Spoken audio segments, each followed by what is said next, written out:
warahmatullahi wabarakatuh. Anak-anakku semuanya, kembali lagi ya, kita bertemu dalam pembelajaran IPA kelas 8. Minggu ini kita akan membahas tentang sistem ekskresi. Apa itu sistem ekskresi dan bagaimana prosesnya? Kita akan mempelajarinya, jadi tolong disimak baik-baik penjelasan Ibu, catat hal-hal yang perlu kalian catat di buku kalian masing-masing, dan selamat menyaksikan. Adapun tujuan pembelajarannya yaitu kita dapat mengidentifikasi organ-organ penyusun sistem ekskresi pada manusia. Kemudian kalian dapat memahami struktur dan fungsi organ-organ penyusun sistem ekskresi pada manusia. Kalian dapat menjelaskan proses pengeluaran zat-zat sisa oleh sistem ekskresi. Kemudian dapat mendata contoh-contoh penyakit dan kelainan pada sistem ekskresi. Dan yang terakhir itu, kalian mampu menjaga dan merawat organ-organ sistem ekskresi untuk kesehatan diri sendiri. Apa sih sistem ekskresi itu? Ekskresi adalah proses pengeluaran sisa metabolisme. Zat tersebut diserap dan diangkut oleh darah dan dikeluarkan bersama dengan urin, keringat, maupun pernafasan dengan tujuan agar tidak meracuni tubuh dan mengatur regulasi tubuh kalian agar tidak kelebihan cairan maupun kekurangan cairan, agar suhu tubuhnya tetap terjaga. Organ-organ dalam sistem ekskresi, ini ada ginjal, ada kulit, ada paru-paru, dan ada hati yang berperan dalam sistem ekskresi manusia. Kita akan mempelajarinya satu persatu. Hati merupakan sebuah organ yang terletak di antara rongga perut. Ya, hati ini mengeluarkan empedu berupa cairan kehijauan. Terlihat pada gambar ya, empedunya. Nah, nanti kantung empedu ini mengeluarkan cairan. Rasanya ini pahit. Jika kalian pernah menggigit ati ayam yang pahit, itu mungkin empedunya pecah ya. Ini pH-nya netral, mengandung kolesterol, garam mineral, garam empedu, dan zat warna empedu. Ya, ini ada zat warna empedu yang disebut bilirubin dan biliverdin.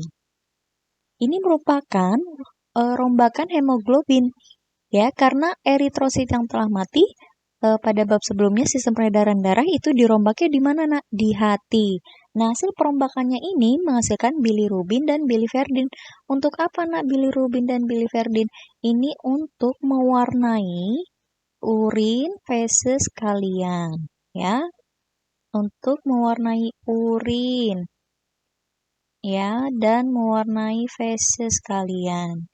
Selain itu, hati ini menghasilkan enzim arginase yang dapat mengubah arginin menjadi ornitin dan urea. Nah, ornitin ini yang terbentuk dapat mengikat NH3 dan CO2 yang bersifat racun bagi tubuh sehingga harus dikeluarkan. Paru-paru ini selain sebagai alat pernafasannya juga sebagai alat ekskresi. Apa yang dikeluarkan oleh paru-paru yaitu karbon dioksida. Kan metabolisme tubuh itu, pembakaran tubuh ini menghasilkan CO2. Nah, CO2 yang berlebih dalam tubuh harus dikeluarkan. Dikeluarkannya lewat mana? Lewat paru-paru melalui pertukaran gas yang terjadi di dalam alveolus. Jadi O2-nya masuk, CO2-nya keluar melalui proses difusi pada aliran darah di kapiler darah di alveolus. Organ sistem ekskresi yang selanjutnya. Nah, kulit ini merupakan organ pelindung ya. Seluruh tubuh ini ditutupi oleh kulit. Fungsinya untuk apa, Nak? Untuk melindungi, untuk menutupi seluruh tubuh. Nah, ini lapisannya sangat tipis, hanya beberapa milimeter. Ini terdiri atas 3 lapisan, yaitu lapisan epidermis, lapisan dermis, dan lapisan subkutan. Lapisan epidermis ini teratas nih. Lapisan epidermis. Ya, ini sampai sini ini lapisan epidermis. Ya. Nah, kemudian di bawahnya lagi ini ada lapisan dermis. Kemudian ini yang dalam ini lapisan subkutan. Ini terdiri atas jaringan adiposa atau jaringan lemak, ya, dan ini saraf-saraf dan pembuluh darahnya. Kalau di jaringan dermis ini terdiri atas pembuluh darahnya, ya. Terus ini ada kelenjar keringat. Kemudian ada kelenjar minyaknya. Kalau di atas ini hanya rambut dan pori-porinya. Jadi nanti yang dikeluarkan apa, Nak? Ini mengeluarkan keringat, ya. Air yang mengandung garam-garam mineral ini dikeluarkan melalui kulit. Ya, selain itu juga untuk mengatur suhu tubuh kalian, ya, agar tidak berlebihan dan tidak kekurangan. Contohnya, air. Ketika air dalam tubuh kalian itu harus dikeluarkan, ya. Ketika dalam keadaan panas, udara panas, kalian itu banyak mengeluarkan keringat. Betul, ya. Banyak mengeluarkan keringat. Tetapi kalian sedikit untuk mengeluarkan urin. Pipisnya itu akan sedikit, ya, kencingnya itu sedikit. Tapi ketika udaranya dingin, hawanya dingin, misalkan musim hujan, ya, itu kalian akan sedikit mengeluarkan keringat. Digantikan dengan lebih sering ke kamar mandi, ya, lebih sering untuk buang air kecil untuk mengeluarkan urin. Makanya kenapa pengeluaran air itu sangat berhubungan dengan kulit dan ginjal. Ini mekanisme pengeluaran keringat. Bagaimana sih kalian dapat mengeluarkan keringat? Ternyata semua itu diatur oleh hipotalamus, yaitu kelenjar di otak kalian. Ini dapat menghasilkan enzim brakidin yang bekerja mempengaruhi kelenjar keringat. Kan di kulit itu terdapat kelenjar keringat. Nah, ini bekerjanya ini dipengaruhi oleh hipotalamus, ya, yang menghasilkan enzim brakidin. Jadi berupa rangsangan, ya, misalkan perubahan suhunya jadi panas, kan? Suhu di ruangan ini panas. Nah, ini rangsangan tersebut akan diteruskan ke saraf simpatik, ke kelenjar keringat kalian, sehingga mengeluarkan keringat, yaitu ginjal. Ginjal manusia itu ada 2, terletak di kanan dan kiri. Namun yang sebelah kanan ini agak turun ke bawah. Ya, ginjal itu ada 2, kanan dan kiri. Yang sebelah kanan ini letaknya agak turun ke bawah. Ini jika kalian lihat atasnya ini ada putih-putih, itu namanya kelenjar adrenal. Ya, ginjal ini berbentuk seperti biji kacang merah. Panjangnya sekitar 10 cm dengan berat kurang lebih 170 gram. Ginjal manusia ini terdiri atas 3 lapisan, Nina. Ya, ada lapisan korteks terluar, medula, ya, kemudian pelvis. Nih, pelvis ini rongga ginjal. Ya, ini namanya pelvis atau rongga ginjal.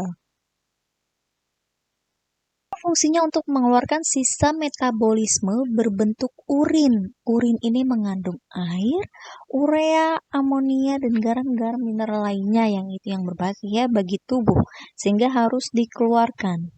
Urin yang dikeluarkan ginjal mengandung 95% air dan zat-zat yang terlarut. Itu apa tadi yang setelah Ibu sebutkan? Itu ada urea, ada asam urat, amonia, ya, berbagai garam. Tuh zat warna urin kalian itu dari mana tadi? Dari bilirubin dan biliverdin. Zat warna empedu, ya. Kemudian zat berlebihan di dalamnya seperti vitamin B. Jika yang mengkonsumsi obat-obatan itu akan keluar dari situ. Ya, jika kita bedah bentuk ginjal, kalian lihat ini ada korteks, ada medula. Di dalam korteks dan medula, nih, ini yang Ibu garisi, itu terdapat nefron. Ya, ini namanya nefron. Ini semua namanya nefron. Ada ribuan nefron, jutaan bahkan di dalam ginjal kalian. Fungsinya untuk apa, Nak? Untuk menyaring darah. Ya, untuk menyaring darah. Ini nefron ini terdiri atas, yang atas ini adalah badan Malpighi, ya, ini badan Malpighi, kemudian tabung-tabung ke bawah ini adalah tubulusnya. Jadi nefron itu badan Malpighinya terletak pada korteks ginjal, sedangkan tubulus-tubulusnya terletak pada medula ginjal. Fungsinya untuk apa, Nak? Untuk menyaring darah. Kenapa darahnya harus disaring? Urin kalian harus disaring. Ya, karena dalam darah itu banyak sekali kan, darah itu sebagai proses pengangkutan kan, pengangkutan. Semua di dalam tubuh kalian diangkutnya oleh darah. Nanti darahnya ini disaring oleh nefron, ya. Darahnya masuk, ya, disaring di sini itu air masuk melalui proses osmosis, kemudian darahnya ini keluar lagi. Di pertama itu ada proses filtrasi, penyaringan. Itu terjadinya di mana, Nak? Terjadinya di glomerulus, ya. Cara kerjanya seperti kalian menyaring teh. Ya. Yang besar tidak tersaring, yang berguna bagi tubuh seperti apa? Protein itu tidak tersaring. Ya. Dan kembali lagi darahnya. Protein tersebut kembali lagi bersama darah yang keluar lagi kan? Karena tidak tersaring. Selebihnya tersaring ke sini. Ya, tersaring. Nah, kemudian di tubulus contractus proximal, ya, terjadi proses reabsorpsi. Apa itu reabsorpsi? Penyerapan kembali, ya, penyerapan kembali urin yang masih mengandung zat-zat yang diperlukan oleh tubuh. Seperti apa, Nak, contohnya? Seperti glukosa masih dibutuhkan, ya. Kemudian garam-garam lainnya, ya, yang masih dibutuhkan oleh tubuh. Oke, difiltrasi tadi menghasilkan urin primer. Kalau diabsorpsi sudah menghasilkan urin sekunder. Kemudian lanjut lagi, ya, ke tubulus contractus distal. Di terakhir, kalau tadi TKP, ini TKD, distal. Di sini terjadi proses augmentasi.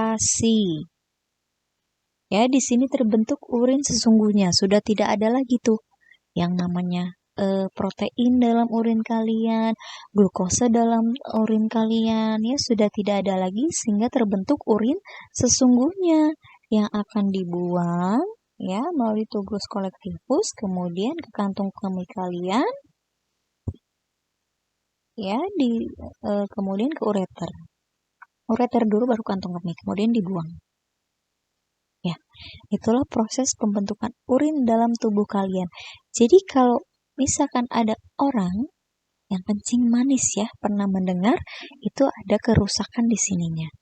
Dia tidak dapat menyaring glukosa, misalkan juga ada penyakit albuminuria, ya, sehingga urinnya itu ditemukan protein, berarti yang kerusakan itu di ginjalnya, ya, di glomerulusnya. Bagian filtrasi dia tidak mampu menyaring protein.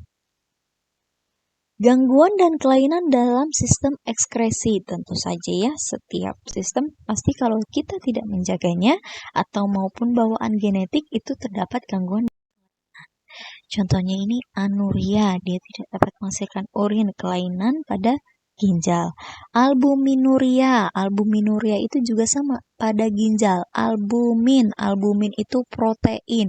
Berarti urinnya ini mengandung protein. Sehingga yang gagal apa? Proses filtrasinya, nah, yang tadi penyaringannya. Sehingga proteinnya masuk dalam urin.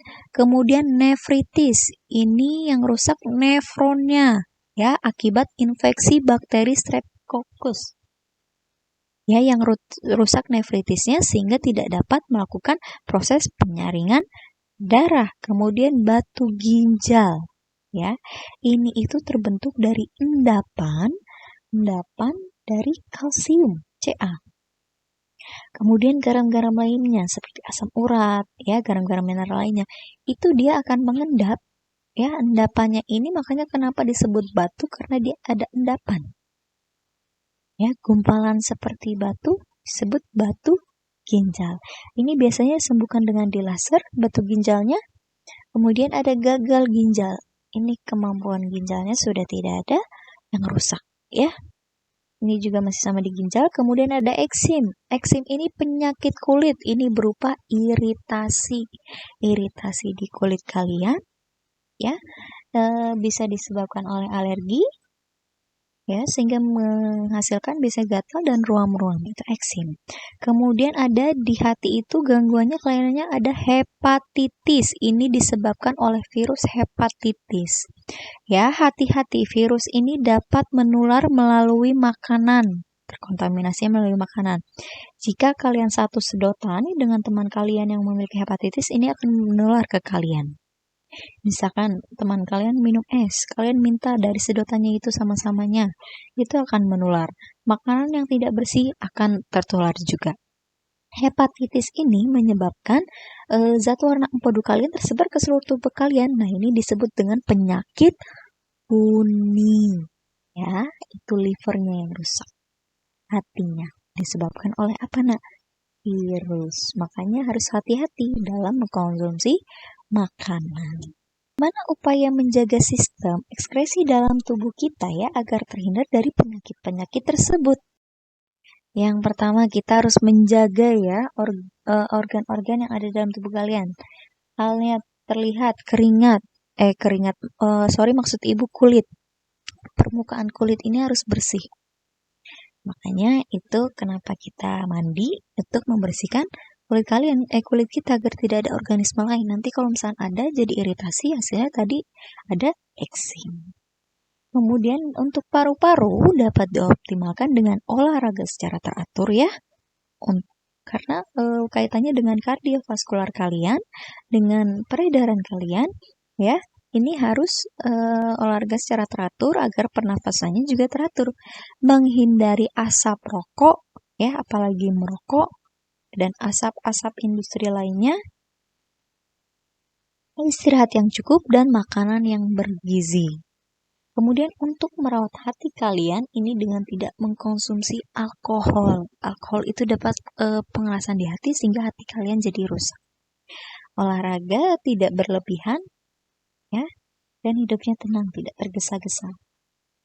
Kemudian untuk ginjal kalian, nah ini yang sering disepelekan, yaitu minum air putih yang cukup, tidak kurang, ya. Karena jika kurang itu akan sakit, kan kalian akan merasakan sakit di bagian belakang kalian, itu ginjalnya perlu minum. Karena ginjalnya bekerja keras untuk menyaring darah. Kemudian kalau juga banyak minuman yang berwarna itu juga sangat berbahaya. Bisa berdampaknya apa, nak? Bisa berdampaknya kerusakan ginjal, gagal ginjal, kemampuan ginjalnya berkurang untuk memfilter darah kalian sehingga produksi urinnya akan terganggu. Jangan konsumsi alkohol, itu yang pasti. Kemudian jangan menahan pipis, menahan kencingnya, menahan buang air kecil, tidak menahannya. Ya, kemudian makan makanan yang bergizi serta istirahat yang teratur. Jika kalian telah menjalankan hidup sehat, semoga pasti dan dipastikan tidak akan mengalami gangguan penyakit tersebut kecuali ada bawaan genetik dari keturunan kalian. Terima kasih, sekian yang dapat Ibu sampaikan. Semoga bermanfaat. Kita bertemu kembali dalam pembelajaran selanjutnya. Wassalamualaikum warahmatullahi wabarakatuh.